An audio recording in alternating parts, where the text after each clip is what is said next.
Entre contadas. Entre contadas. Entre contadas. Entre contadas. ¡Ay, entre contadas! Entre contadas. Entrevistas a narradoras y narradores. Hola, ¿qué tal? Bienvenidas y bienvenidos a Entre Contadas, una sección de entrevistas de la Red de Narradoras México. El día de hoy estoy muy contenta porque tengo a Ena Carolina conmigo. Permítame leerle un pedacito de su biografía, pero me gustaría que en sus palabras ella nos cuente más a detalle. Pero les quiero compartir parte de su historia. Por acá la tengo, voy a leerla. Bueno, pues Ena Carolina Velázquez es originaria de la Ciudad de México, narradora oral con una trayectoria de 16 años, periodista y psicoterapeuta gestal con especialidad en trabajo corporal. Becaria del Fondo Nacional para la Cultura y las Artes, escénicas, narración oral, con los espectáculos Viajando sobre Rieles en el 2012 y Salones del Baile, Ritmo y Sabor 2019. Diplomada por el Centro de Estudios para la Voz CEUVOX 2016 y colaborando permanentemente con el Museo de los Ferrocarrileros en perspectiva de género y narración, integrante del Libro Club Teodoro Larrey en este recinto. Integrante del grupo Sol Azul con dirección de Moisés Mendelevi, Río Abierto AC. Ha participado en festivales de narración oral en Argentina, Cuba, Costa Rica, Bolivia, Ecuador, México, entre otras. Y bueno, pues bienvenida, Ena. Estoy muy contenta de que estés aquí. Y bueno, pues qué bien que ya andas por acá. ¿Qué tal? Hola, Pelénope. Y bueno, un saludo al público y a la Red de Narradoras México, que son súper chambeadoras, llenas de fuerza, de vida, de historias, ¿verdad? Que están compartiendo ahora todo el tiempo. Así es, y qué bueno pues que estás aquí. Y bueno, me gustaría que nos platiques cómo te formaste, cómo fue que empezó esto, porque me queda claro que lo tuyo es la narrativa, que lo tuyo es la palabra, escrita y hablada, y bueno, me queda claro que de ahí te has diversificado, pero también has entrado en otras áreas de perspectiva de género. Me tocó ser tu alumna, por cierto, recomendabilísimo el taller para que igual te sigan en las redes sociales a quien nos esté mirando en este programa. Pero me gustaría, Ena, que nos compartas cómo te formaste, cómo ha sido tu camino por las letras escritas y habladas, también por la corporalidad, y que nos platiques cómo ha sido esta trayectoria y esta parte de tu historia. Fíjate que cuando me preguntan a qué me dedico, siempre contesto que me dedico a escuchar y a contar historias. Y que de manera inconsciente lo hice durante muchos años. Una de mis dificultades mayores en mi infancia fue que yo hablaba mucho. Y mi mamá no sabía qué hacer conmigo y me decía todo el tiempo que era la más traviesa, me castigaba. En la escuela me castigaron todos los años, por lo menos del preescolar, que en aquel tiempo se llamaba kinder, y de la primaria. Me sacaron del salón, me pusieron atrás de la silla, hice montones de líneas de tarea, tengo un callo aquí en el dedo por hacer líneas de tarea 500 veces, no debo hablar en clase, no debo hablar en clase, no debo hablar en clase. Fue una dificultad para mí en la infancia, te lo juro, fue de verdad difícil, porque además yo tenía buenas calificaciones, le echaba ganas a la escuela, pero siempre estaba en la fila de los ceros, o afuera en el salón, castigada, y siempre era porque hablaba mucho. Entonces era de verdad una complicación. Y aquel asunto de que mi mamá decía, esta niña tan inquieta, dio lata hasta cuando nació, porque nació a las 5:30 de la mañana. Entonces aquello era como una condena, te lo juro. Y realmente llegué a la narración oral desde esta negación, que siempre, pues nunca he podido dejar de hablar. Eso es un hecho, una realidad. Y encontré la manera, por una casualidad, de ver que eso era posible desarrollar, hacerlo consciente, desarrollarlo y crecer con la palabra y con la palabra y con la platicada, con platicar, con la charla.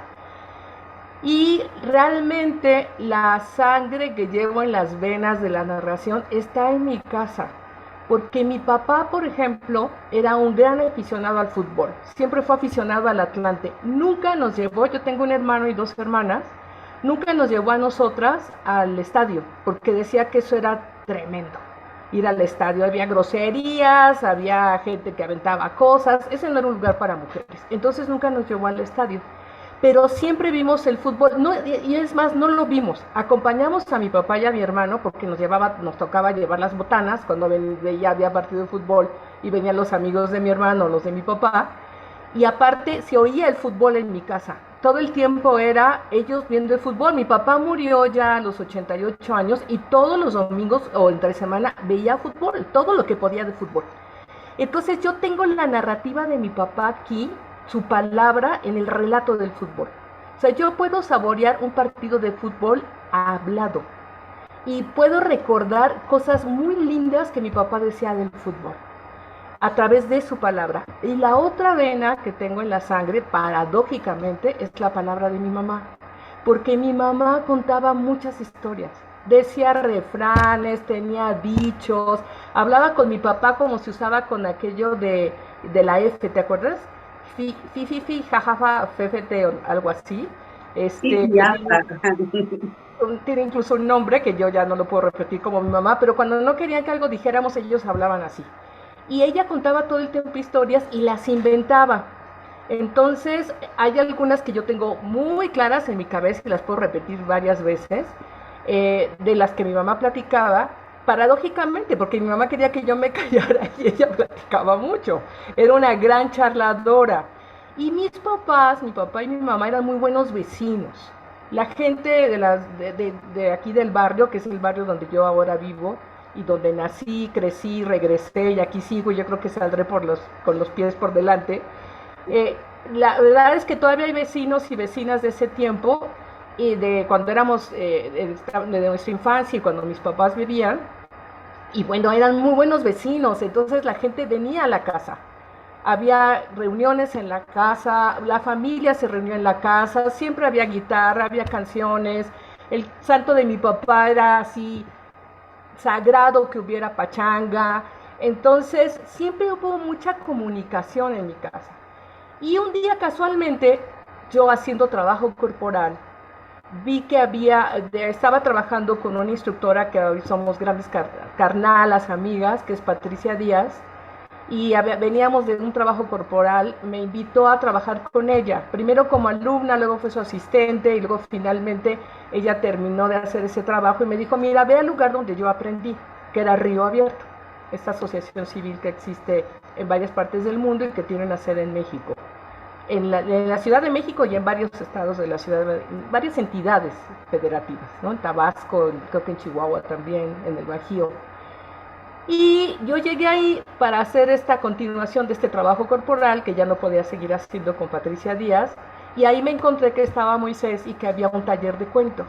Y yo, curiosa, quise entrar a ese taller y ahí me quedé.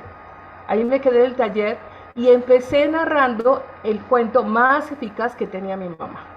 Entonces, primero así como que era un grupo, yo no sabía muy bien si aquello era entre desarrollo humano y trabajo corporal y las reflexiones que se hacían en el grupo y si ahí nos íbamos a formar como a qué, pero pues yo iba con esa historia que mi mamá contó y pues Moisés se dio cuenta que era una historia posible y pues después pasé a otros talleres ya con él y me quedé hasta que integramos el grupo Sol Azul. Después me retiré del grupo un tiempo, luego regresé, hasta hoy seguimos, después de la partida de Moy, que fue el año pasado, pues sí, el año pasado, antes de la pandemia, poquito antes de la pandemia, en la frontera de la pandemia, y bueno, continuamos con el grupo Sol Azul, lo cual me hace muy feliz, y digamos que en síntesis esa fue mi llegada a la narración oral, de la inconsciencia a la conciencia. Como suele pasar, creo, como lo que acabas de decir, para que aquellos que sean platicones, porque bueno, creo que me pasó a mí, y la mayoría de que nos desarrollamos en la oralidad, que puede ser a veces una situación en donde uno es reprimido, constantemente, sobre todo más en la niñez, y cuando tienes voz fuerte, pues no se diga, que todo el mundo te está calle y calle, pero que también es un arma poderosa y es un talento muy hábil que por fortuna pudiste continuar desarrollando, ¿no? Pero cuéntanos cómo fue que empezaste tú como a desarrollar también el periodismo, porque que yo sé que también te has desarrollado en periodismo y otras cosas.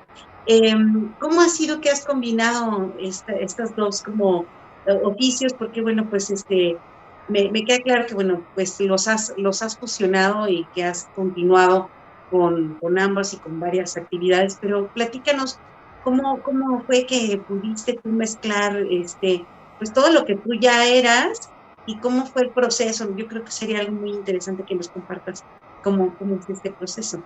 Pues mira, esa que digamos otra vena que tengo, más bien como de esa sangre que corre por mis venas y que creo que también me va a llevar hasta el final de mi existencia, es la etapa en que yo fui telefonista. Y como telefonista me tocó una etapa muy particular de la historia de las operadoras en México, que es una larga historia, larga historia, y que continúa porque todavía tenemos operadoras de larga distancia en la empresa que sigue siendo todavía la más grande, la red más grande del país, que es Teléfonos de México. Y me tocó en la época en que era paraestatal y hubo mucha lucha sindical. Tuvimos una serie de demandas, ya venían estas con anterioridad desde la modificación en el 76 de la dirección sindical. Yo entré en 79, renuncié en 1991, trabajé 11 años y medio como operadora de larga distancia y me tocó un tiempo de mucha vida sindical. Estábamos con mucha organización, había una lucha importante por mejorar nuestras condiciones de trabajo. Era muy importante que la representación sindical cambiara, había una permanente resistencia con el personal de confianza que era súper autoritario. Si yo te hablo de los castigos que tenía en la primaria, bueno, los que había ahí como operador eran terribles. Era una condición de trabajo así, todo el tiempo sentadas en una silla, no podíamos hacer los codos porque le pegábamos a la compañera de junto, no podíamos hablar cosas aparte, que nos dábamos escapadas para hacerlo, que no fuera estar frente al conmutador que estaba lleno de foquitos. Y aquel era un mundo realmente fascinante, con unas intensidades de todo tipo. Entonces yo lo que empecé a hacer fue un diario, con lo que ahí iba viendo y escuchando.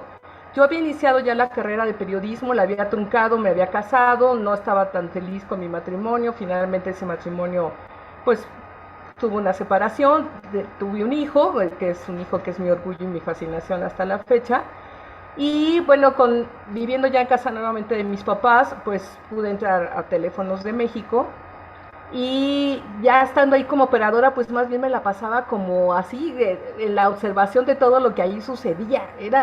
Éramos 2,000 compañeras, lo que antes era 020, 02 y hoy es 020, éramos 2,000 solamente en la Ciudad de México. Y a nivel nacional éramos muchísimas más.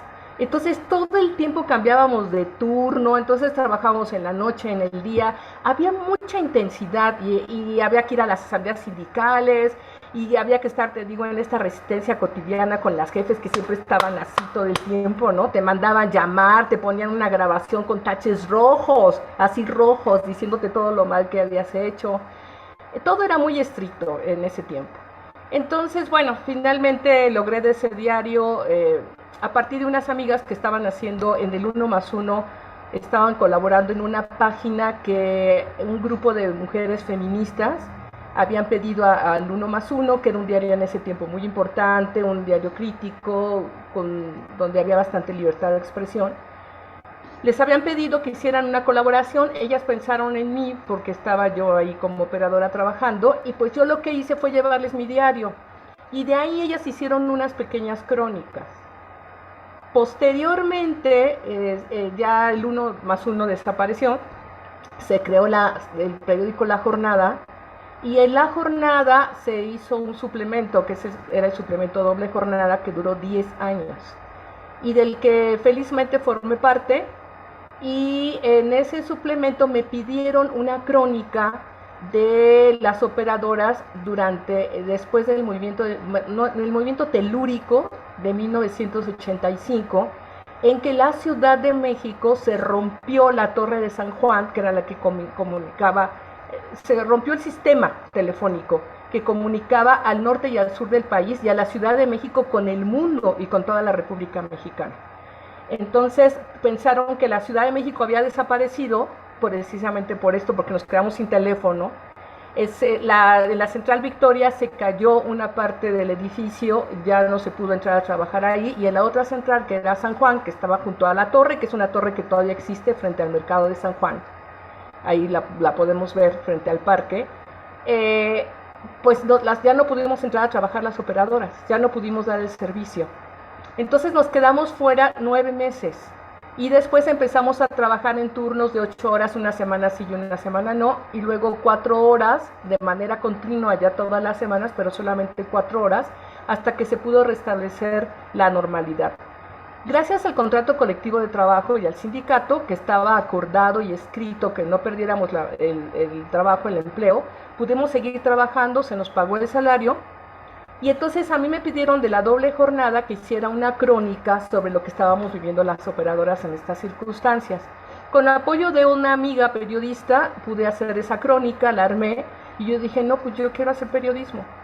Entonces esa misma amiga me conectó, digamos, esa es la palabra, me llevó en el espacio cultural, en las páginas culturales del periódico El Universal, que en ese tiempo dirigía Paco Ignacio Taibo I, es el papá de Paco Ignacio Taibo II, que es el escritor, y su papá, que era periodista y escritor también, un hombre sensacional, súper simpático, solidario, un tipazo, era un tipazo, don Paco. Abrió una columna, a partir de que no solamente estaba yo, sino una serie de periodistas que hacían crónica, abrió una columna que era Cronistas de Guardia, que se publicaba lunes, miércoles y viernes.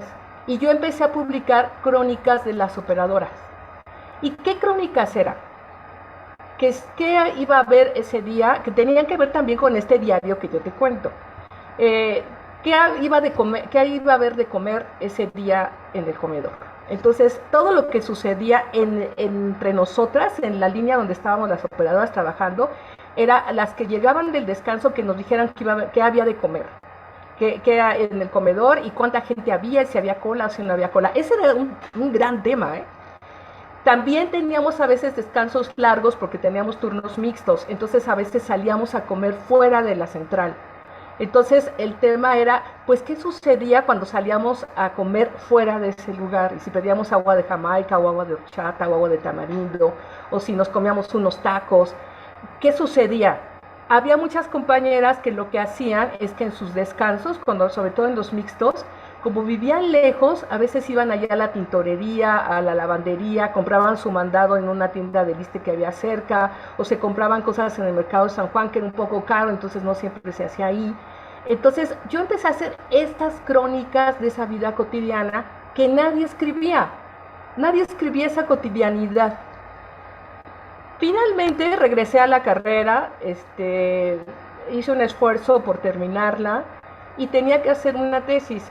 Y yo fui la última generación de lo que fue en la Facultad de Ciencias Políticas y Sociales de la UNAM, de la carrera como Periodismo y Comunicación Colectiva, porque ahora ya es la carrera de comunicación y tiene especialidades y una rama es el periodismo. En ese tiempo no, era Periodismo y Comunicación Colectiva, y yo podía hacer como tesis un reportaje.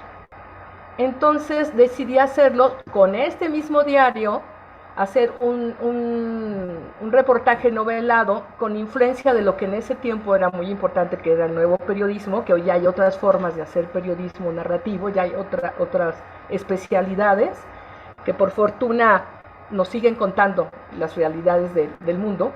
Y con esta influencia del nuevo periodismo yo construí, basándome entre la crónica, 4 personajes que eran 4 mujeres, que eran súper amigas, eso me importaba muchísimo, y busqué hacer un homenaje a mis compañeras operadoras, a las que les tengo un entrañable cariño y respeto hasta la fecha, desde dos lados. Uno, el que eran unas mujeres siempre fuertes y vivas.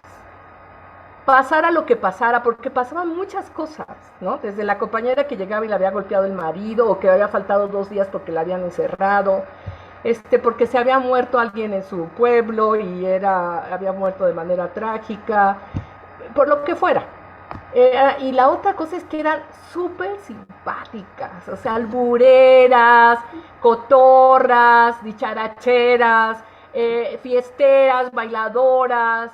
Entonces yo dije, no, yo tengo que hacer algo donde el tema central sean ellas desde esa perspectiva, de esta fuerza y desde esa alegría, y donde el líder sindical esté ahí, pero esté por ahí, que no sea el tema central. Y entonces busqué unir la parte sindical, que sigue siendo importante, dentro de la cotidianidad de las condiciones laborales. Ese fue mi objetivo. Espero haberlo logrado. Tengo 3 ediciones de ese libro, que hasta la fecha todavía hay ejemplares por ahí.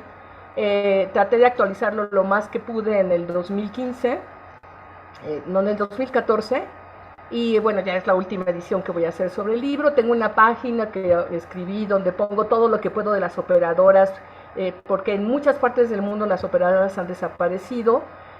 Por supuesto puse cosas de las chicas del cable, de esta serie en España, y entonces ahí coloco todo lo que puedo, y si alguna vez me invitan a presentar el libro, pues voy y lo pongo también en la página.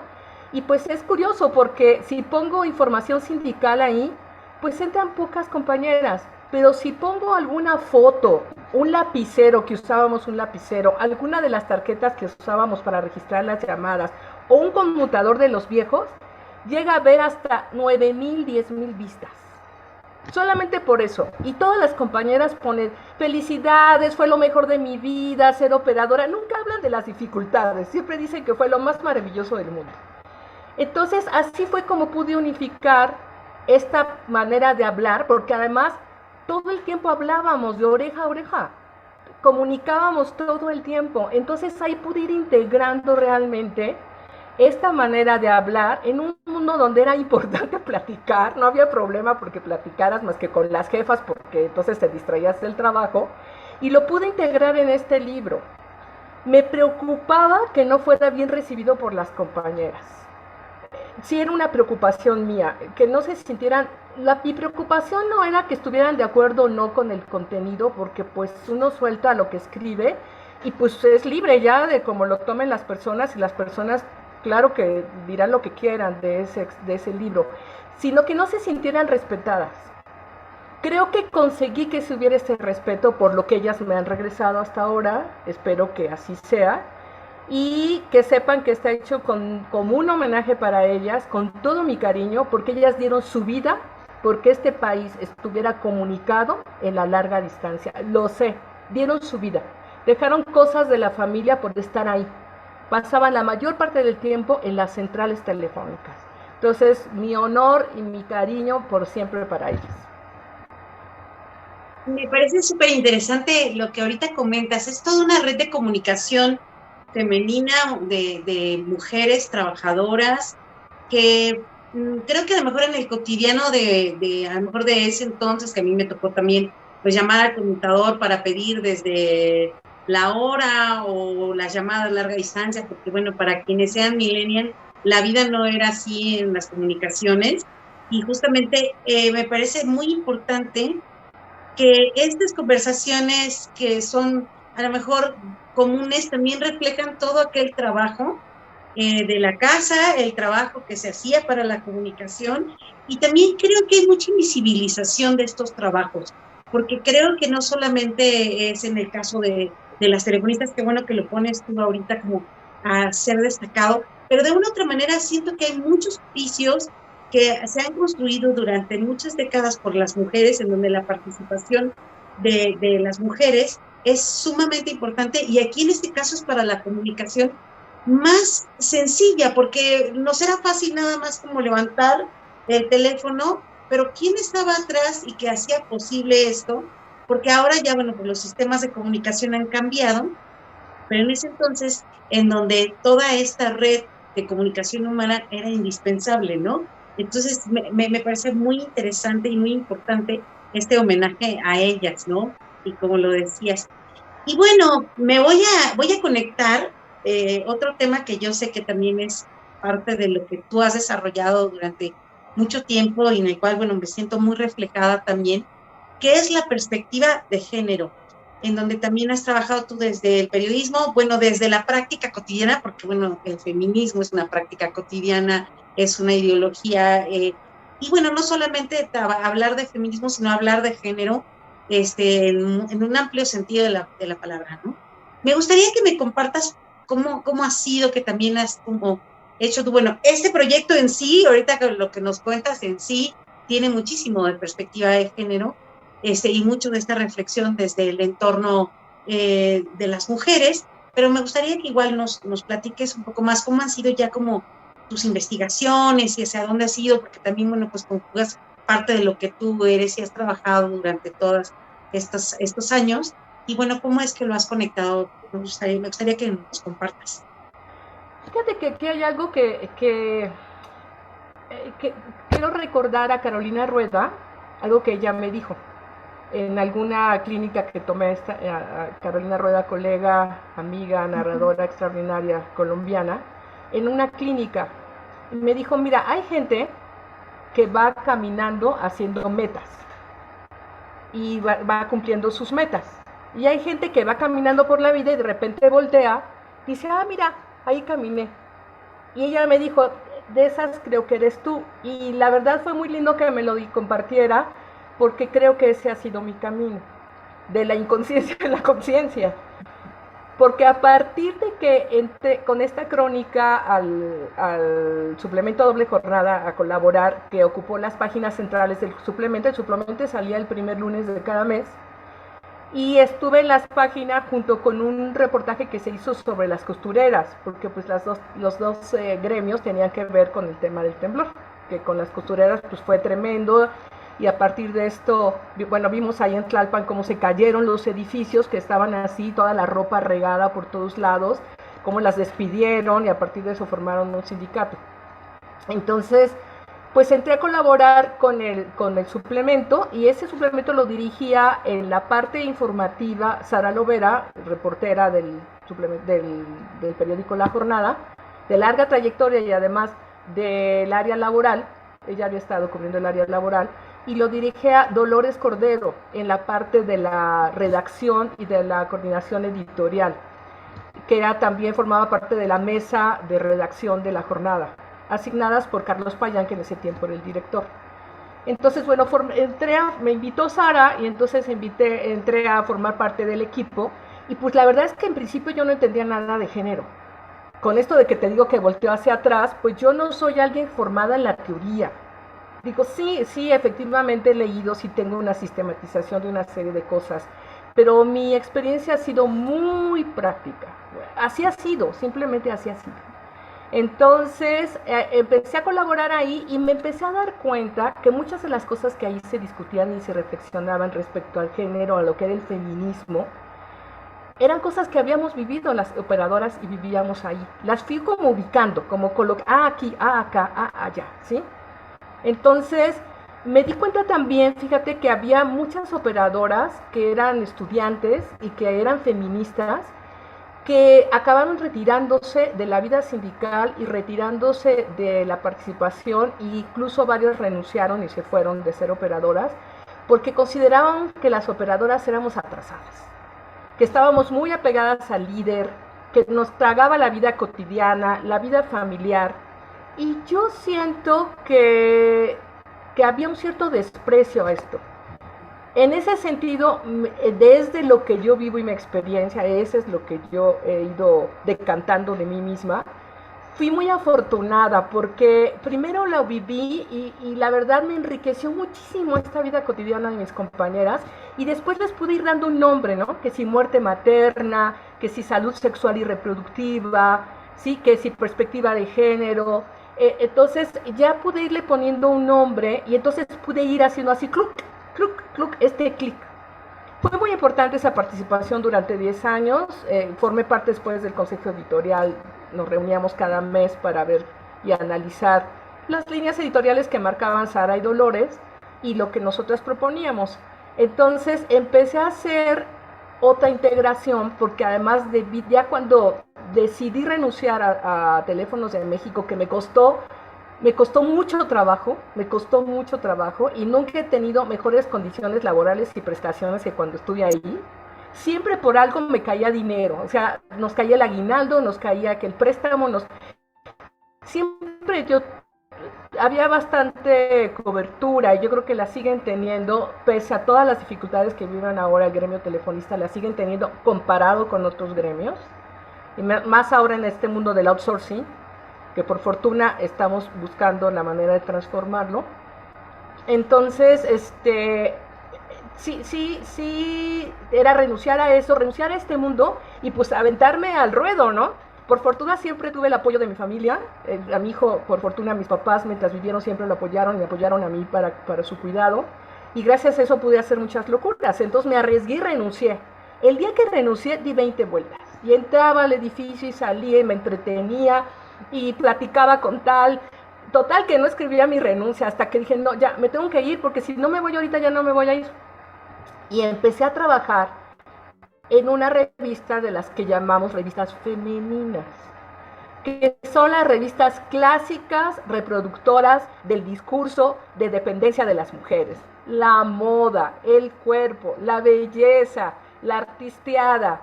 Entonces yo empecé a entrar así como en medio en una locura, pero ahí me encontré con varias sorpresas. Y una de las sorpresas es que la directora era hija de familia asilada española en México, Marisa Fernández, una mujer de pensamiento abierto, ¿sí? Muy buena para escribir y que me enseñó que esta parte tenía una parte lúdica, que era interesante explorar. Gracias a Marisa y esta participación en estas revistas, pude ir coordinando lo que hacían en el Universal, que sigue haciendo crónicas, lo que hacía en la doble jornada, que tenía que ver con un suplemento feminista. Fíjate qué locura, trabajando de manera cotidiana con un horario y en una revista mensual, que era quincenal, se llamaba Activa la revista, que era esta revista clásica de mujeres reproductoras de este discurso. Y fui aprendiendo y entendiendo, y Marisa siempre me decía, no seas aburrida, escribe de otra manera, suéltate, deja de ser aburrida y mira la parte lúdica. Y entonces pude estar viendo que hay atrás también de las propias condiciones laborales de quien hace televisión y de quien hace moda. Entonces hice 2 reportajes para la doble jornada. Después de esa revista trabajé en otras revistas y en algunas áreas de comunicación social.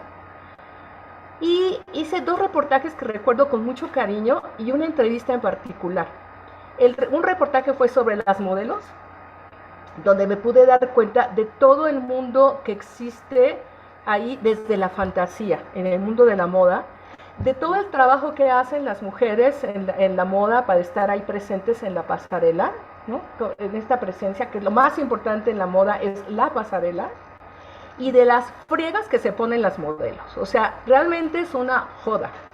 O sea, tienen que ser súper jóvenes, su carrera es muy corta, tienen que estar espléndidas todo el tiempo, no siempre les pagan esa esplendidez, ¿sí? Tienen que estar así para las pasarelas, ¿no? Es de veras toda una tarea. Las vemos ya desfilando en la pasarela, pero atrás hay un mundo.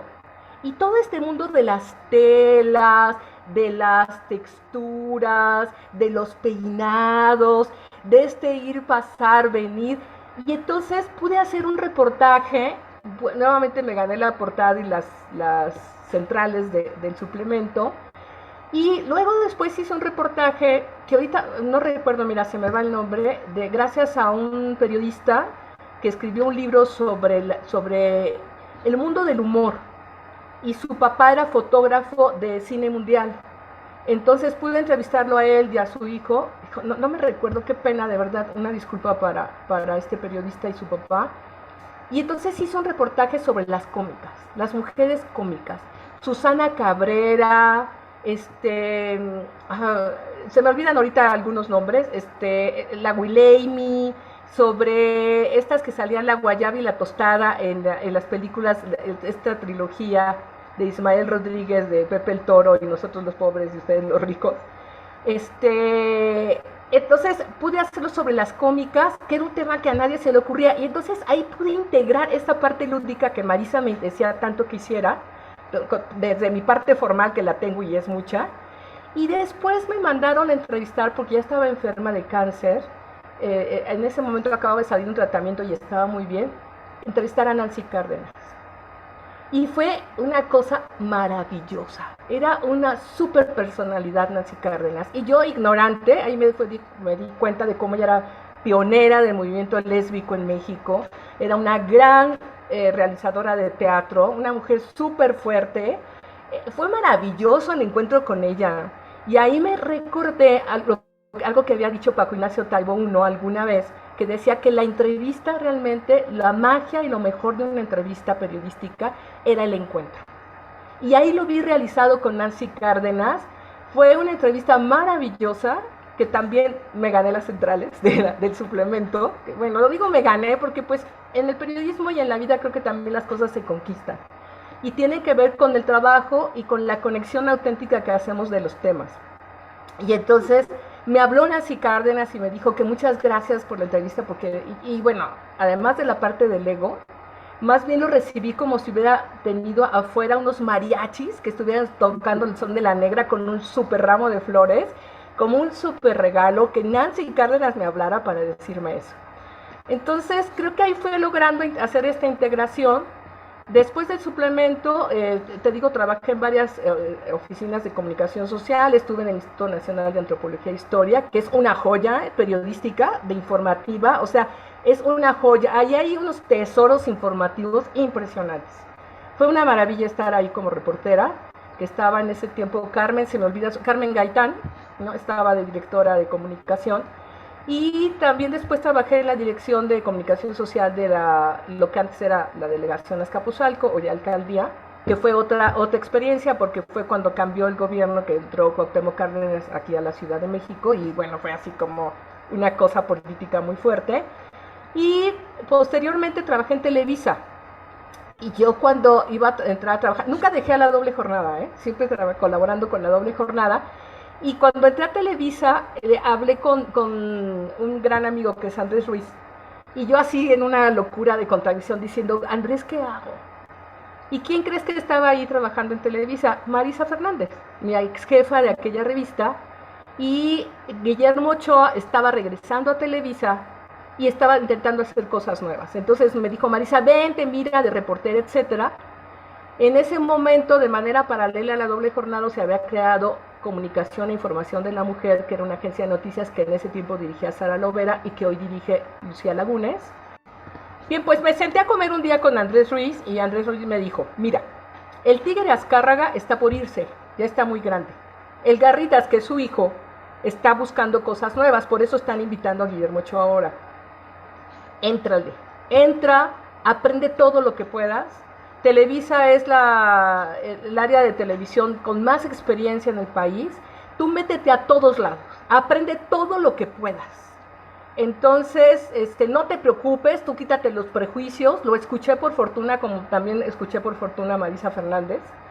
Y pues me metí a Televisa y ahí trabajé 2 años hasta que el señor Ochoa tuvo una dificultad con Televisa y se fue. Y pues a todo el equipo de producción también nos fuimos. Y fue otra experiencia extraordinaria. Porque yo seguía escribiendo en la doble jornada, seguía estando aquí en la televisión, sí me metí a todos lados, estuvo primero como revista al mediodía el programa del señor Ochoa, después estuvo los sábados, y luego después entramos a la parte informativa, que ya fue más difícil, porque cuando entras a la parte informativa del diario, ahí los trancazos se ponen más duros. Ser reportero de diario en la línea, en una televisora así, no es sencillo. Mis respetos para los reporteros y las reporteras que trabajan ahí. Entonces, mientras estábamos en una revista era mucho más sencillo. Nada más que entonces me encontré con un problema. Yo nunca había hecho televisión, te digo que siempre he sido práctica. Entonces, después de que me invitaron, dijeron, esta mujer se pone tiesa, esta mujer no. Y pues sí, porque yo veía la televisión y se cuenta que sentía la cámara como un fusil que me ponían enfrente y me quedaba así congelada. Y encontré a Rafael Vieira, que era un compañero reportero, que me dijo, tú no te preocupes, negra, yo te voy a ayudar. Y entonces amablemente, fíjate, me grababa lo que yo escribía, si fuera una nota chiquita, me grababa, me decía, escúchate, después sobre la escucha me ponía a practicar, y luego se iba conmigo a la grabación, al estudio.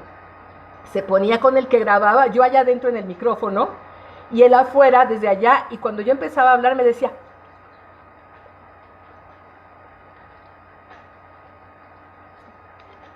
y entonces me iba señalando los ritmos de la nota. No sabes cómo se lo agradecí. Se lo agradecí hasta la fecha, le tengo un gran cariño a Rafa, porque entonces me ayudó como a poderme integrar con esta televisión que yo no le hallaba. Y entonces pude integrarme en el programa y en la producción. Ahí trabajé, pudimos hacer cosas bien bonitas, que ahorita ya viene al caso que podría llevarnos 80 horas, porque ya sabes que haciendo periodismo hay miles de anécdotas. Hoy me dio cuenta que el tiempo que yo hice periodismo, que fueron muchos años, hasta el 2011, que decidí dejarlo para dedicarme totalmente a la narración oral, pues yo hice cosas realmente pues muy light, ¿no? Ahora el periodismo se volvió tan peligroso y difícil que pues yo digo, no, bueno, realmente lo que hice siempre es bueno, pero no tiene que ver con estos niveles de violencia que vive el gremio en la actualidad. Bueno, finalmente me invitaron, después salí de la televisión, te digo, estuve en la Dirección de Comunicación Social en Azcapotzalco, después hice ahí otras aventuras periodísticas, estuve en la Asamblea Legislativa, etcétera. Decidí ya no participar con políticos porque no siempre tenía las mismas ideas que ellos, y entonces me volvieron a invitar de la agencia de CIMAC, y después seguí colaborando con CIMAC, hice varios proyectos, y luego después entré a ser jefa de información a la agencia de noticias. Después fui directora de estrategias de comunicación hasta mi salida en 2011. Y ahí me tocó cubrir, sobre todo como jefa de información, me tocó dar muchos talleres de perspectiva de género. Ahí pude integrar muchísimo más el tema de la perspectiva de género. Y me tocó en particular cubrir la parte de la violencia contra mujeres por violaciones, que hubo muchos casos en el tiempo que yo fui jefa de información. Estuvo el caso de Veracruz, estaba el caso de Chiapas, que habían sido violadas por el ejército, y estuvo el caso de Castaños, en Coahuila. Y gracias a ese caso que pudimos seguir con mucha valentía por parte de la reportera, que es Soledad Jarquín, y por la dirección de Lucía Lagunes, que ya estaba de directora de CIMAC, y yo como jefa de información, pudimos ir de la mano para seguir el caso difícil, este caso. Y la agencia se ganó, y la reportera se ganó el Premio Nacional de Periodismo por seguir estos casos de violaciones de mujeres violadas por el ejército mexicano, porque además en ese tiempo al ejército mexicano los cubría la ley del ejército, y entonces no podía seguirse por vía penal que se les castigara. Entonces, bueno, creo que fue lo más fuerte en términos periodísticos. Y los talleres me llevaron a que después Lucía Lagunes me propusiera hacer un manual con perspectiva de género que se llama Manual hacia la construcción de un periodismo no sexista. Y ahí pude integrar de manera más teórica lo que había hecho toda la experiencia de periodismo, mi experiencia de trabajo militante sindical, mi experiencia como jefa de información, y ya más con la parte teórica, porque ahí sí me tuve que poner a leer muchísimo y hacer toda una propuesta para poder integrar el manual, que ahí está en la agencia y se puede ver y consultar en cimacnoticias.com, y se puede consultar, que ahí está el manual, y que yo hasta la fecha lo uso y lo consulto. Y pues de ahí en 2011 decidí pedir una beca en el Fondo de Cultura Económica. Ya había estudiado yo la especialidad en Gestal, ya estaba dando consulta ya consulta pues directamente con este entrenamiento que hice en la Gestal, y en consultorio atendiendo personas, y dije, bueno, pues me voy con el consultorio, me lanzo a la beca, a ver si se puede con el FONCA. Sí gané la beca, y entonces me pude salir de la agencia porque ya no podía más. O sea, no era posible que siguiera yo dando consulta, siguiera en la agencia y siguiera haciendo la narración oral, y entonces ya pude dedicarme a la narración oral con un tema que sigue siendo fascinante para mí, que es el mundo ferrocarrilero. Ahorita nos cuentas un poquito de eso, pero me gustaría que ahorita nos compartas un cuento, pero nada más que quiero externarte que, bueno, una gran admiración a tu trayectoria, y comentar algo que me parece bien importante, y lo digo desde un sentir profundo, que el activismo tiene muchas aristas y muchas perspectivas, y se hace desde muchos lugares, desde la sencillez de la casa, desde la práctica cotidiana en la educación, hasta, bueno, pues el escribir cosas profundas y el trabajar hacia diferentes directrices, como a ti te tocó explorar, por mundos disímiles aparentemente, pero que tenemos muchos puntos de coincidencia las mujeres, ¿no? Y vivimos, independientemente de donde estemos, hayamos sido formadas y la condición de vida que cada una, siempre tenemos muchos puntos en común. Pero ahorita continuamos platicando ya que nos cuentes como lo que has hecho en la narración oral, pero me gustaría que ahorita entre contada y contada nos compartas un poco. Pues mira, más que quiero resaltar mi pasión, otra de mis pasiones por las anécdotas. Yo estoy convencida, este es mi convencimiento personal, de que es la fuente fundamental de la narración oral. Estoy convencida que la narración oral es un patrimonio de la humanidad que cultivamos todos los seres humanos en el día a día. ¿Y cómo lo hacemos? A través de las anécdotas. Estamos llenas las personas de anécdotas. Nada más es una cuestión de meterle un impulso y brotan, pero así por todos lados. Y recuerdo que dando talleres en la agencia, en esta agencia de noticias de feminista, fui a Jalapa a dar un taller con organizaciones de la sociedad civil. Yo tenía mucho prejuicio porque había organizaciones de todo tipo.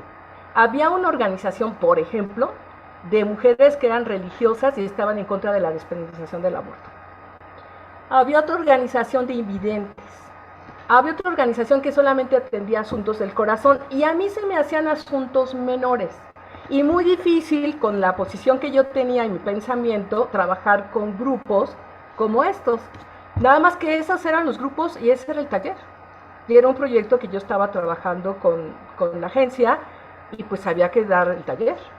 Desde la perspectiva de género, fui cuidadosa para poder cuidar al grupo y me encontré con grandes sorpresas. La primerita es que las del grupo religioso hablaban todo el tiempo de las cosas horribles que les hacían las feministas, de cómo les hacían cercos informativos, cómo las atacaban, y yo así de un tamañito.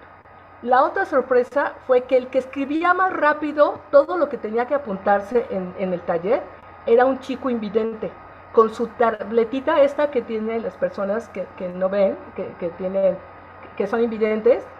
Y el resto de los alumnos, las participantes y las alumnas, todo el tiempo decían, ¿cómo dijo? Es que, ¿qué decía? Yo les dije, no, ¿cómo? A ver. Si aquí está fulanito, y mírenlo cómo escribe, yo no les voy a repetir nada, I'm sorry. Y una tercera anécdota que fue muy significativa para mí y me quitó muchísimos prejuicios, fue una pareja que había. Era un hombre y una mujer. Él estaba a cargo de una editorial en Poza Rica. Y estaba inmovilizado de todo el cuerpo. Solamente podía mover la cabeza, el cuello y una mano. Y estaba o en la silla de ruedas o la silla se la arreglaba ella, que iba con él. Se la arreglaba para ayudarle, ponerle la servilleta, ayudarle a comer y él que pudiera hacer esto con la cuchara. No recuerdo la enfermedad que tenía, pero él sabía que iba a quedar paralizado completamente hasta el final. Y yo todo el tiempo en el taller, el taller duró 3 días, creo que sí, 3 días, y yo todo el tiempo cuando empecé a ver eso decía, bueno, este tipo, ¿no? La señora a su servicio, qué barbaridad. Y el segundo día me senté a comer con ellos. Y entonces ella, que le ayudaba a comer a él, iba platicando y él sonreía. Y ella diciendo, ay, yo qué barbaridad. Aquí nací, crecí en Poza Rica. Y en cuanto pude, me encontré una pareja y me fui de Poza Rica y dije, nunca, jamás voy a volver a Poza Rica. Jamás. Maldito pueblo, jamás voy a volver a Poza Rica. Y me fui a bajar por el mundo.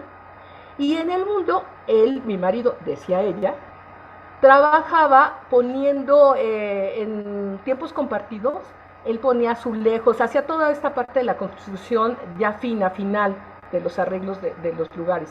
Y ella vendía los tiempos compartidos. Entonces viajaban por todo el mundo y contaba, como les decía, entre estas cucharadas y las sonrisas del que comía, que ya estaban tan bien y eran tan felices que habían decidido tener un hijo. Y de repente se enferma el señor y se muere. Y entonces ella quedó desolada, sin saber qué hacer, sin un proyecto de vida. Y entonces, ¿a dónde regresó? Y decía, ¿y a dónde tuve que regresar? A Poza Rica, a ese pueblo que yo dije, no voy a volver jamás. ¿Y a dónde regresé? A casa de mi mamá. Y ahí me encontré con este señor y señalaba a este hombre que no podía moverse casi. Y mi mamá me decía todo el tiempo, tienes que conocer a fulano y tienes que conocer a fulano, es que fulano. Y lo conocí y en ese tiempo no estaba así. Y él seguía sonriendo. Y tenía unas muletas, iba aquí y allá, y entonces empezamos a hacer un montón de cosas. Estaba organizado en una C, empezamos a hacer apoyos para personas con discapacidades, empezamos a construir sillas de rueda, empezamos a hacer cosas. Y entonces me di cuenta, porque él cada vez más inutilizado de su cuerpo, con su cabeza libre y abierta, y yo con mi cuerpo perfecto y mi cabeza cerrada. Y me quedé en Poza Rica. Qué bonita anécdota. Qué bonita anécdota, porque es hacer equipo, ¿no? Porque la discapacidad, pues justamente el límite puede ser una condición física, pero lo que puede dar, pues obviamente las posibilidades de hacer más, ¿no? Hacer más. Bueno, y de romper juicios, ¿no? Yo en ese momento se ganaron mi admiración, ambos, él y ella. Sí, claro, como lo dices tú, porque luego a veces uno tiene ideas, obviamente sin juzgar, lo habla uno desde lo que uno vive, desde la cultura que recibes, la educación, tus ideas, todo. Y hay a veces es invisibilización, pero también a veces hay una entre inocencia e ignorancia, porque no lo ve uno. Bueno, yo le digo la triple I, inocencia, ignorancia e idiotez, porque las tres nos pueden pasar, en donde a veces desconocemos otros mundos porque no vivimos con ellos, pero por fortuna, como ahorita acabas de compartir esta anécdota, nos permiten tener un acercamiento para mirar otras ópticas y otras maneras de mirar el mundo y lo que hacen las personas para generar mejores condiciones, y también cómo viven la perspectiva de género de diferentes maneras, con mucha más sencillez de la que creo que a veces, lo decías tú, ir hacia lo práctico no es lo mismo que entrar en las teorías, en las corrientes teóricas de lo que consideramos que podría ser lo correcto, cuando a veces no es ir solo a lo correcto, sino a lo equitativo, a lo justo, a las mejores condiciones, pero siempre son variables porque van a tener, pues obviamente, sus necesidades propias cada grupo de personas, ¿no? Y bueno, me gustaría que nos compartas, entonces ahora, ¿cómo te dedicas a la narración oral? Por ahí platícanos, porque bueno, tuviste un espectáculo que tenía que ver con mucho como con la música y la narración oral. Y ahora cuéntanos cómo ha sido tu historia ya como narradora y bueno, pues experiencias y qué has realizado a partir de eso. Mira, yo igualmente no trabajé, este grupo con el que trabajé con Moisés Mendelewis en su dirección y que después terminamos integrando Sol Azul, Moisés no hacía un trabajo tan teórico con nosotros. Tenía mucha fineza era muy agudo y muy bueno para desarrollar lo que tú tenías. ¿Sí? Él observaba mucho lo que tú eras y tenías y lo que tú propusieras. En la medida que propusieras más cosas y subieras más en los temas, él tenía más posibilidades de aprovechar tu potencial. Esa fue una fortuna con Moy. Sí, y la otra cosa con Moisés también y con el grupo es que Moy cada vez se volvió más sencillo en su forma de narrar.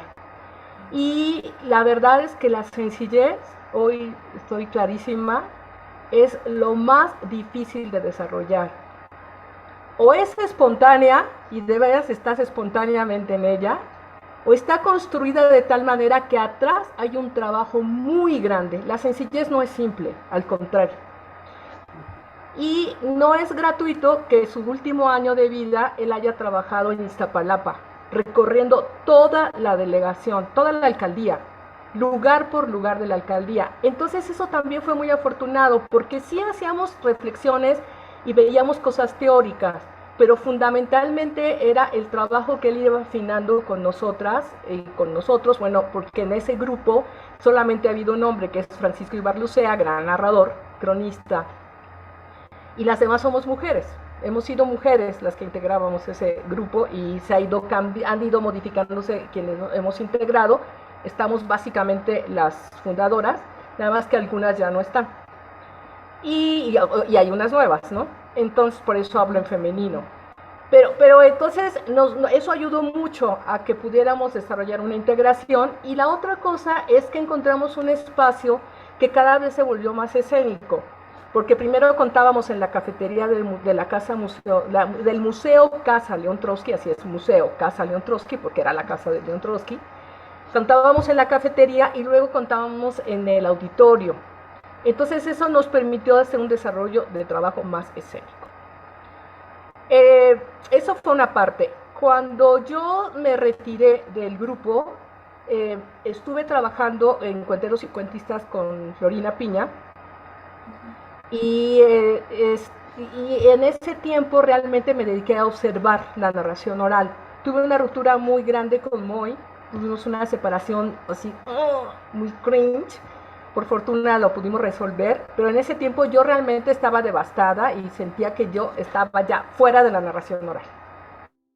Seguía trabajando en la agencia todavía.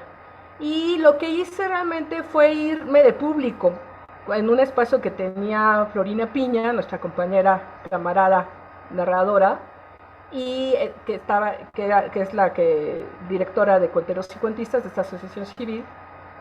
Y yo me dediqué a ir de público, pedí una cerveza y veía lo que había. Después ella me invitó a participar y junto con Rafael Hernández, que por desgracia el Rafa es ahora un bello ángel en el cielo, íbamos los dos y a ayudarle a Abril y a Flor, que eran el equipo que estaba en el hotel de la ciudad, en el Gran Hotel de la Ciudad de México, primero en la terraza y luego en otros espacios. Ahí estuve trabajando, seguí después integrándome hasta que empecé a narrar. Y ahí me encontré con un taller maravilloso que fue un taller con Rodolfo Castro. Y yo tenía ganas de hacer una función sobre el tema de Juchitán.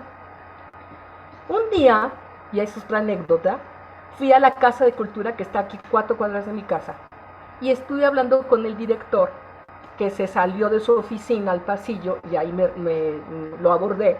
Si había posibilidades de hacer algo en la Casa de Cultura, él medio me atendió, pero cuando terminé de hablar con él, di la vuelta, estaba alguien que yo no había visto, que estaba oyendo la conversación, que se llama Abraham Toledo, juchiteco.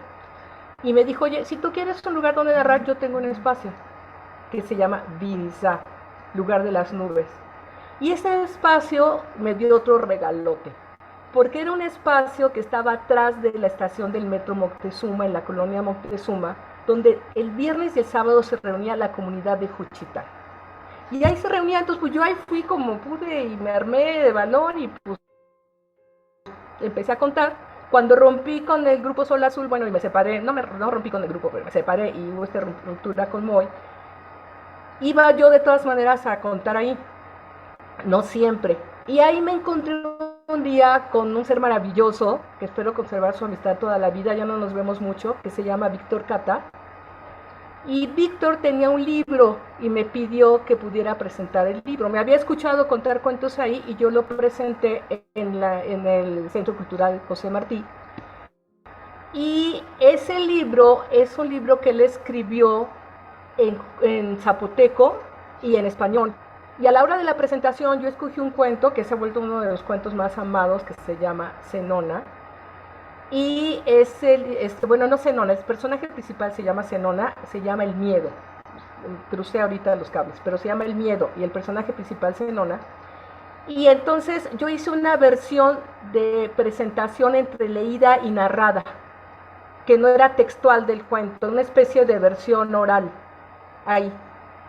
Y bueno, a Víctor le gustó y yo le pedí permiso para poder hacer una función sobre estos cuentos. Y le pedí a Rodolfo Castro, después del taller, que si él me podía dirigir este trabajo. Y Rodolfo Castro, que es aguerrido, que es impugnador, cuando empezó a trabajar, yo le presenté los cuentos, me dijo, a ver, me dijo. Primero, casi me dijo lo mismo que Marisa Fernández cuando yo entré a la revista aquella de mujeres, de revistas femeninas, y me dijo, quítate lo tiesa, quítate la falsedad y te vas a volver una juchiteca. Y yo le dije, no, ¿cómo crees? Si yo no soy de Juchitán, yo le tengo muchísimo respeto a las mujeres de Juchitán, yo no puedo hacer eso. Yo lo sentía como una invasión. Ahí mi parte formal salió completita, que yo no puedo hacer eso. Y me dijo, Rodolfo, ¿cómo de que no? Claro que sí. vas a hacer eso, te vas a vestir de juchiteca, vas a poner un huipil ahí junto, te lo vas a meter ahí en la función, te vas a poner unos aretes de juchiteca, te vas a sentar en una silla, te vas a abrir de piernas y te vas a poner ahí fuerte como una mujer juchiteca.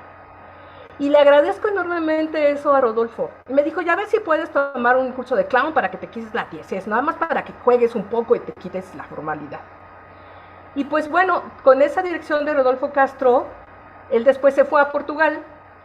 Sí, ya al menos yo ya no tuve mayor contacto con él hasta ahora que regresó antes de la pandemia, vino aquí a dar un taller y fui, Rodolfo, ¿te acuerdas de mí? Mira, esa función que me dirigiste fue una maravilla. Y empecé a presentar con Víctor Cata la función y al final yo le hacía una entrevista a Víctor. Entonces, una cosa importante de Juchitán, que se sigue cultivando, no parece ser que no tanto como antes, son las mentiras.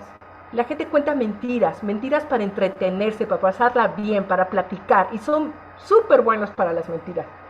Entonces, lo que hacíamos al final, yo terminaba la función, invitaba a Víctor, le empezaba a hacer una entrevista para que nos contara este mundo de Juchitán, y al final le decíamos al público que íbamos a rifar un libro de Víctor, si nos contaban a la mejor mentira que la gente hiciera, el público. Entonces ya la gente decía una mentira, todo el mundo aplaudía y ahí por ovación se decidía a quién se le daba el libro. Así estuvimos varios ratos.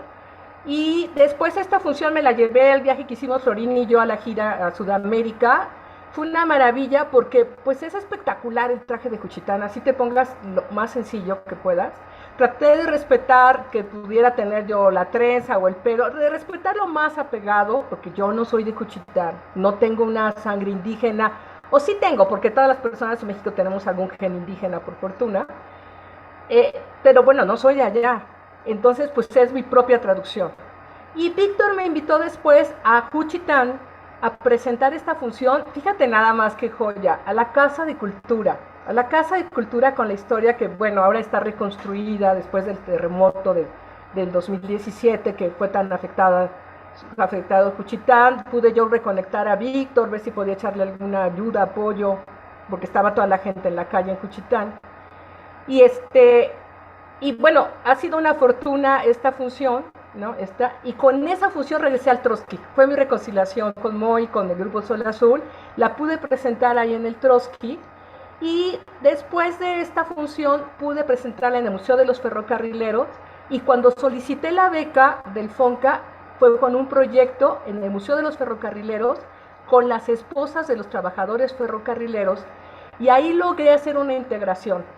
Cuando terminé la función, le agradezco también a Florina Piña este comentario, me dijo, oye, es que parece que hiciste un reportaje. Le dije, qué maravilla, mi vena periodística está ahí. Gracias por el comentario. Sí, está como muy en un reportaje la función y está integrada la parte final con un trabajo que hemos hecho en el museo para recuperar la voz de las esposas de los ferrocarrileros y la voz de las ferrocarrileras, que sí existen, hasta la fecha hay todavía, y con eso lo integré en esta parte final. Eso fue la beca del 2012, ya yo ya más integrada a la narración oral. Y luego estuve buscando la manera de hacer otra cosa que era mi pasión y que pude desarrollar gracias a mi participación sindicalista, porque yo aprendí a bailar en mi casa con la Sonora Santanera en las Navidades, los Años Nuevos y con mi familia. Y después desarrollé esto con mis amigos, mis amigas de la escuela y con los obreros en las huelgas. Y más con mis compañeros telefonistas en Telmex. Nos íbamos a bailar. Las compañeras eran súper bailadoras y los compañeros también. Entonces nos íbamos a bailar a muchos lugares. Entonces yo quería hacer un homenaje a esta joya de esta Ciudad de México que es el Salón de Los Ángeles. Hablando con Miguel Nieto en algún momento, porque yo estaba con esta necedad, él me dijo que me abriera más, que no me quedara solo con el salón, que el mundo del baile había cambiado y que tratara de hacer algo como un circuito cultural. Hice ese intento, solicité la beca, no la obtuve, se la dieron en ese momento a Francisco Ibarlucea, por fortuna, que es este gran narrador con un proyecto muy lindo que tenían del agua, él y otros compañeros. Y finalmente la presenté como pude, con la lana que tuve, conseguí un bailador, la presentamos en el Trotsky, fue un súper gran esfuerzo, así para mí, de dinero, de todo, pero dije, bueno, salió. Volví a hacer la solicitud, me equivoqué porque la puse en lugar del B, la puse en trayectoria, evidentemente no era de trayectoria, no la pude ganar. Y en mi tercer intento la logré ganar para el 2019. Y entonces ya no fue un homenaje ni al Salón Los Ángeles ni al circuito cultural, sino más bien la trabajé para hacer un homenaje al gusto por bailar en la Ciudad de México, que está en todas partes, en las casas, en las plazas, en los salones de baile y ahora pues por vía digital, ¿no? Como estamos. Pero en esta Ciudad de México, como digo en la fusión, se baila mucho y se baila bien.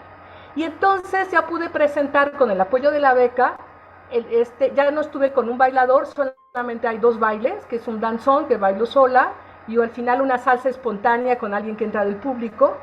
Y lo que voy haciendo es integrando la primera parte de esto, de mi gusto por hablar, ¿sí? Todo el tiempo, de mi gusto por bailar, por mi gusto por cantar. Y entonces ahí integré esta parte, integré una serie de anécdotas de mi familia, de los discos LP viejos que todavía tengo, de aquí antiguos, de las consolas que había antes, ¿sí? Y después hablo de los salones de baile, en esta primera parte, que es donde entra el danzón, que hablo un poco de cómo yo iba con mis compañeras telefonistas a bailar a los salones. La segunda parte es un homenaje a dos grandes de la música que ahora llaman afroamericana, que es Benny Moré y Celia Cruz. Sí, 2 gigantes. Y la tercera parte es más dedicada a lo más actual, lo más que pude, porque pues ahora se baila salsa en línea, se baila de todo. Y entonces dije, no puede quedar fuera una orquesta mexicana. Una orquesta que no es danzonera, ojalá yo hubiera podido hacer algo sobre las danzoneras, a lo mejor un día se me ocurre porque son muy importantes y ya hay cosas en el teatro y en el cine que se han hecho muy buenas. Yo quise hacerle un homenaje a la Sonora Santanera, entonces hago una crónica de la Sonora Santanera en un concierto, después termino con un cuento donde hay un desencuentro entre un hombre y una mujer en una fiesta y donde finalmente acaban conectados por el baile y ahí termina la función, diciendo eso, que en la Ciudad de México se baila mucho y se baila bien, porque bailar es una cosa esplendorosa, bailar es la forma de viajar y de llegar al universo. Sí, definitivamente nos conecta, ¿no? Esta necesidad, independientemente de cualquier oficio, cultura, religión, color, sabor, bailar nos conecta. Y si no son muy bailadores y bailadoras, el disfrute de ver bailar, que también es otra de las cosas que son muy, muy gratas. Porque además hay gente que no baila, y hay gente que no baila y no tiene por qué bailar, ¿verdad? Si no quiere. A mí me gusta bailar, pero no soy como tan de impulso, pero me gusta ver, soy una metiche profesional y disfruto mucho, incluso ir a ver danza, ¿no? Eso es algo que disfruto desde hace muchos años, pero disfruto mucho los bailes de salón, la cultura popular o el ir a la Ciudadela, ver como a los bailadores, ¿no? A las personas que llegan de todos lados por el placer de bailar y que ahora sí, como dice ahí, en la pista una pareja se vuelve a enamorar, ¿no? Dijera la canción. Definitivamente, o sea, el baile, aunque ha evolucionado y aunque han cambiado y los géneros son otros, ahora lo bailan a lo mejor en TikTok, ¿no? Pero de todas maneras sigue siendo una acción colectiva y una acción contagiosa. Y también mucho que contar historias, ¿no? Mucho que contar historias ahorita lo que tú nos decías, ¿no? Sí, y solo quiero decir algo, nada más, porque creo que el tiempo para encima, que es importante. La dirección de este trabajo lo hizo Natalia Godet, que estoy muy contenta porque es hija de unos grandes amigos míos. Entonces siento como esta integración generacional y ahí se ve en ese trabajo la mano de Moisés. Por fortuna Moy pudo ver el trabajo hasta el final, que yo siempre le decía, Moy, es que no me haces caso, es que no me dices, es que no me comentas. A la presentación que fue en el Museo de los Ferrocarrileros, ahí inauguramos, llegó Moy. Y ahí se nota, si ven un día la función, que yo espero que podamos llegar presencial y poderla presentar, es un trabajo escénico, pero que tiene esta sencillez de lo platicadito, de las anécdotas. Janet Pankowski, que fue una de mis jurados, me dijo al final, yo no encontraba dónde estaban los cuentos, porque la función solamente tiene 2 cuentos, un chiquitito de la muerte y uno que es el final de la salsa, del baile. Todo lo demás es una integración de anécdotas. Toda la función. Y entonces, ¿dónde está el cuento? En toda la historia. Y entonces ahí está mi trabajo periodístico, mi trabajo desde el feminismo con relación a lo hermosas que nos vemos las mujeres bailando, porque somos hermosas bailando, y a mi gran pasión por la música que tuve en mi familia, en este encuentro de corazón, con mis compañeras operadoras.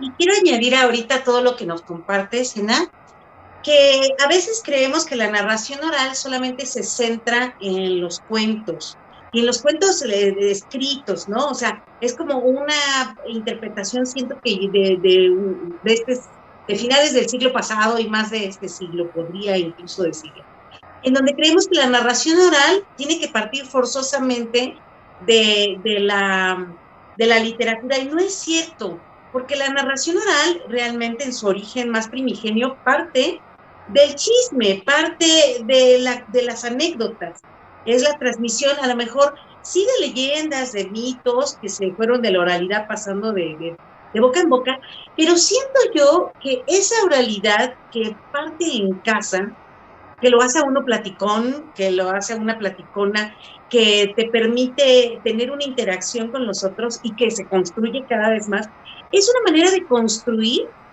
oralmente también literatura. O sea, contar anécdotas de lo que vivimos en la cotidianidad, que lo cotidiano a mí me encanta porque el cotidiano puede ser un mundo extraordinario. Y creo que eso hay que destacar también, que no toda la oralidad tiene que partir de una construcción literaria, sino también retomar las anécdotas y la oralidad de aquellas historias que nos cuentan, como muchos, creo que existen muchos narradores orales. Bueno, me tocó conocer a la Andricina argentino, que hasta que fui a Argentina me presentaron quién era, y me gustó mucho que le contaban historias y él las empezaba a contar, se acercaban a él para contarle la anécdota y él las hacía cuentos. Entonces hay una construcción de también literaria, aunque no sea escrita primeramente, a lo mejor pasa por la oralidad y luego pasa lo escrito, o pasa lo escrito, pero finalmente también forma parte de la oralidad. Y ahorita lo que tú decías, pues es a donde pueden conjugarse todas estas formaciones, todo esto que te hace a ti tan particular, y que, bueno, pues puedas llevarlo a escena en un espectáculo, ¿no? Que va más allá solamente de tener un repertorio de cuentos aislados, y que creo que cabe destacarlo, que me parece importante para aquellos que se estén formando en la narración oral y vean este programa, que no siempre tenemos que partir de esa estructura, que es una de las tantas que existe para la oralidad, pero la exploración creo que todavía podemos echar para adelante, porque esa es de las cosas de este mundo que no acaba, que uno siempre puede seguir explorando. Y bueno, no sé si tú deseas contarnos un cuento o cerrar con una conclusión en relación a la narración oral, como para ti qué forma o qué es, y ya pues para irnos despidiendo, que ha estado la charla muy buena, muy buena. Bueno, yo finalmente, y como un reconocimiento a los regalos que me ha dado la vida, yo tuve una beca para trabajar un semestre en el diplomado de CEU Voz. Este lugar que dirige Luisa Huertas, esta maravillosa actriz mexicana, y donde tuve la fortuna de trabajar con un grupo de gente joven. Tenía yo 62 años, tengo 67, y fue un jalón, porque además yo dije, ¡ay, Dios!, ¿no? Pero tener aquella sangre joven ahí me ayudó muchísimo, fue una maravilla. Tengo el orgullo de haber sacado el promedio más alto de la generación, y no por presumirlo, sino porque sí lo siento como un reconocimiento al esfuerzo que hice, porque yo tenía que ir al ritmo del grupo, y la mayor parte del grupo tenían un entrenamiento en teatro, y ahí hay otra cosa. Y ahí aprendí 3 cosas centrales, que bueno, es la propuesta de CEU Voz: cómo unir el pensamiento con el trabajo corporal y con la voz. Yo ya tenía un trabajo, por fortuna, anterior, nada más que con esto lo pude integrar y lo pude plasmar en la función de salones de baile, ritmo y sabor. Entonces ahora sigo en el entrenamiento de la voz, continúo, tengo una clase de voz 2 veces por semana en la que soy muy puntual. Después de una contractura muy fuerte que tuve en una pierna, logré regresar al trabajo corporal que estoy haciendo, y estoy tomando clases de danzón con un súper maestro, que es el maestro Freddy, que es súper bueno en la nana, es un gran maestro. Y creo que lo más importante es no renunciar a tus pasiones, ¿sí? Es una pasión para mí poder compartir desde la palabra y desde las historias y la charla. Me quiero despedir solamente con este poema desde mi nostalgia a los trenes y esperando que el tren, respetando las decisiones del pueblo de este país, regrese a México, que volvamos a tener tren de pasajeros. Y es un poema de Liceo Diego.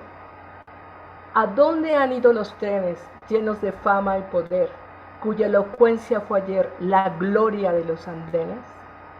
Cuando por la tarde vienes, luego de un año perdido, ¿cómo extrañarás el bullido, el bullicio de un tren que se ha perdido?